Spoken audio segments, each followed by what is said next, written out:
आज हम एक नए विधि की बात करेंगे।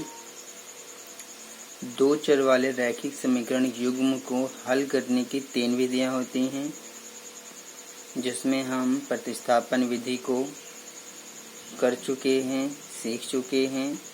अब हम विलोपन विधि को सीखेंगे। विलोपन विधि एक्सरसाइज 3.4 के लिए है। अब आप यहाँ देखेंगे कि विलोपन विधि किस तरह से प्रयोग की जाती है दो चर वाले रैखिक समीकरण युग्म को हल करने के लिए। हमारे पास आज जो विधि है वो है विलोपन विधि। हम अब तक दो चर वाले रैखिक समीकरण युग्म को हल करने के लिए प्रतिस्थापन विधि को सीख चुके हैं। तो विलोपन विधि में हमारे पास दो समीकरण हैं। x + y = 5 पहला समीकरण है और 2x - 3y = 4 ये दूसरा समीकरण है। एक बार क्वेश्चन को भी पढ़ लेते हैं, इसमें हमें क्या क्या करना है। इसने क्वेश्चन में कहा है कि निम्न समीकरणों के युग्म को विलोपन विधि और प्रतिस्थापन विधि से हल कीजिए। मतलब कि हमें दोनों विधियों से ही समीकरण को हल करना है, लेकिन विलोपन विधि से पहले करेंगे, उसके बाद प्रतिस्थापन विधि से करेंगे। उसके बाद कौन सी विधि अधिक उपयुक्त है, सुटेबल है, हमें इसके बारे में भी बताना है। तो ये विधि कैसे काम करती है। हमारे पास ये जो दोनों समीकरण दिया हुआ है, अगर आप इसको ध्यान से देखें तो यहाँ पर x के साथ में कोई संख्या नहीं है तो 1 माना जाएगा। ये जो चर के साथ में x, y, z या जो भी चर होते हैं उनके साथ में जो संख्या होती है वो गुणांक कहलाती है। तो x के गुणांक 1 है, y के साथ भी कुछ नहीं है तो यहाँ पर भी 1 हो सकता है। x का यहाँ पर समीकरण 2 में x के गुणांक 2 है, y का गुणांक -3 है। तो हम क्या करते हैं, जो भी हमारे पास दो समीकरण हैं उनमें से कोई भी एक चर लीजिए आप या तो x ले सकते हैं या फिर y ले सकते हैं। और जो भी चर लें तो आप दोनों समीकरण में जो भी दो समीकरण हैं उनके गुणांक बराबर कीजिए। अगर आप x चर लेते हैं तो x की गुणांक बराबर करो, y चर लेते हैं तो y गुणांक बराबर करो। मतलब किसी एक को लेके आप ऐसा करते हैं। ऐसा करने से क्या होगा, ऐसा करने से आप किसी एक चर को विलुप्त कर देंगे। विलुप्त का मतलब होता है गायब कर देना।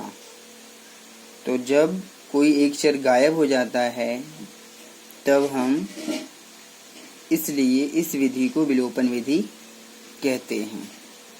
तो यहाँ पर जब हम देखेंगे कि यहाँ पर तो x का गुणांक 1 है, यहाँ पर x का गुणांक 2 है तो बराबर नहीं है। y का भी बराबर नहीं क्योंकि यहाँ 1 है, यहाँ -3 है। तो आप x का या y का किसी का गुणांक बराबर करेंगे। तो हम इस दोनों समीकरणों को x का गुणांक बराबर करके हल करते हैं। तो जब हम x की गुणांक बराबर करेंगे तो हमें लिखना पड़ेगा, आप समीकरण 1 में जो गुणा करेंगे वो इस 2 से कर देंगे और समीकरण 2 में जो गुणा करेंगे वो इस 1 से कर देंगे, तो अपने आप गुणांक बराबर हो जाएंगे।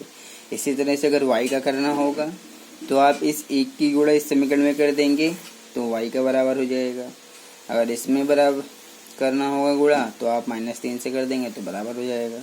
तो हम x का करते हैं तो कैसे करेंगे, x का गुणांक बराबर कर रहे हैं समीकरण 1 को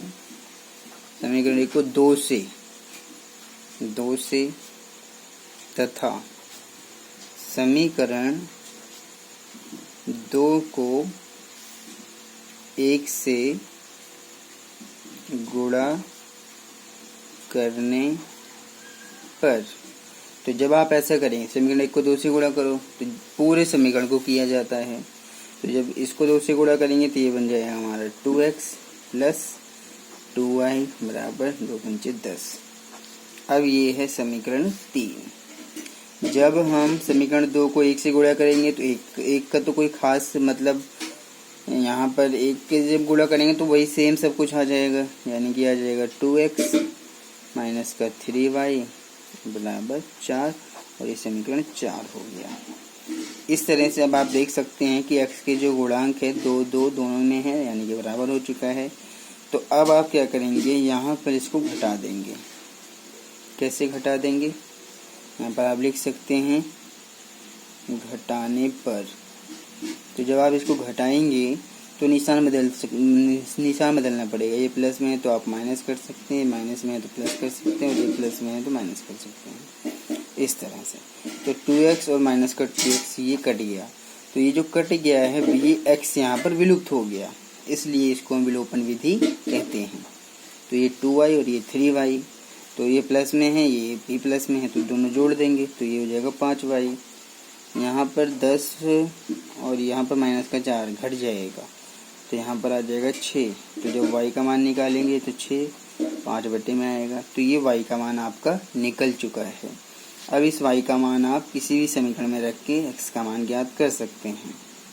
तो y बराबर 6/5 समीकरण 1 में रखने पर, समीकरण 1 हमारे पास है x प्लस वाई बराबर 5 है। तो x बराबर कितना आ जाएगा 5, y माइनस में चला जाएगा। तो जब x का मान निकलेगा तो 5 माइनस y का मान 6/5। इसके नीचे कुछ नहीं, 1 लगाएंगे, एलसीएम ले लेंगे। तो 5 और 1 का एलसीएम 5 है। 5 को 1 से भाग करेंगे तो 5 ही आएगा। 5 गुणा 5 में करेंगे तो 25 माइनस 5 को 5 से भाग करेंगे 1, 1 गुणा 6 में करेंगे 6। तो x का मान आ गया 25 में से 6 घटा देंगे 19/5। तो अतः आप देख सकते हैं x का मान 19/5 है और y का मान 6/5 है। तो इस तरह से हमने विलोपन विधि का प्रयोग किया है, और x या y किसी भी एक चर को विलुप्त करके आप इस विधि को प्रयोग करके समीकरण को हल कर सकते हैं और x और y का मान ज्ञात कर सकते हैं। अब अगर हम इसी को ही, ये तो हमने विलोपन विधि से किया है, यहाँ पर आप लिख सकते हैं विलोपन विधि से। हमने क्योंकि विलोपन विधि का प्रयोग किया है, विलोपन विधि से। अब हम इसको प्रतिस्थापन विधि से हल करके देखते हैं। तो प्रतिस्थापन विधि से जब हम इसको हल करेंगे तो कोई भी एक समीकरण लेते हैं। समीकरण 1 से, समीकरण 1 क्या दिया हुआ है, x प्लस वाई बराबर 5 है। तो जब यहाँ पर x के मान निकालेंगे तो 5, y माइनस में जाएगा। तो ये हमारा समीकरण 3 है। तो x बराबर 5 माइनस वाई हम समीकरण 1 लिया था, तो 2 में रखना पड़ेगा। समीकरण 2 में रखने पर 2 हमारे पास क्या है, 2x माइनस 3y बराबर 4। तो 2x का मान 5 माइनस y माइनस का 3y बराबर 4। तो ये आ जाएगा 2 पंचे 10 माइनस 2 की y में करेंगे 2y माइनस का 3y बराबर 4। अब माइनस का 2y माइनस का 3y माइनस माइनस प्लस ये दोनों जुड़ जाएंगे, तो माइनस का हो जाएगा 5y, यानी कि 10 माइनस 5y बराबर 4 आ जाएगा। 10 माइनस 5y बराबर 4 आ गया।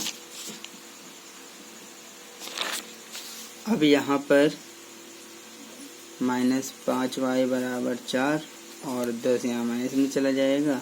इसको घटा देंगे तो माइनस का आ जाएगा हमारा 6 और यहाँ पर माइनस का 5y। माइनस से माइनस कट जाएगा, y का मान निकल जाएगा 6, 5 बटे में आ गया। तो ये हमारा y का मान है। तो y का मान तो निकल गया। अब हम y बराबर 6/5 समीकरण 3 में रख के x का मान निकाल देते हैं। 3 में रखने पर तो समीकरण 3 हमारे पास है x बराबर 5 माइनस वाई। तो x बराबर 5 माइनस वाई, तो x बराबर 5 माइनस वाई का मान 6/5। एलसीएम ले लेंगे तो यहाँ जाएगा 25 माइनस 6, और मतलब एलसीएम लिया तो 5 को 1 से भाग करेंगे 5 ही आएगा, 5 गुणा 5 में करेंगे 25 माइनस, इस तरह से आप यहाँ पर भी 5 को 5 से भाग करेंगे 1 गुणा 6 में करेंगे 6, तो ये आ जाएगा 19, घटा दिया है 25 में से 6 5। तो यहाँ पर भी हमें x का मान 6/5 और y का x का मान कितना है 19/5 है। ये x का मान 19/5 और y का मान 6/5 मिल गया। अब बताना है दोनों में से कौन सी विधि ज़्यादा उपयुक्त है। तो आपको जो भी विधि अच्छी लगी आप देखें अगर ध्यान से, तो विलोपन विधि में ये इजी है, क्योंकि हमें यहाँ पर गुणांक बराबर करना होता है और कोई एक चर विलुप्त करके, और आसानी से ये हल हो जाता है। और प्रतिस्थापन विधि थोड़ी सी लंबी हो जाती है और इसमें एक चर का मान दूसरे में रखना होता है, तो इसलिए विलोपन विधि अधिक उपयुक्त है। तो हम बता देंगे विलोपन विधि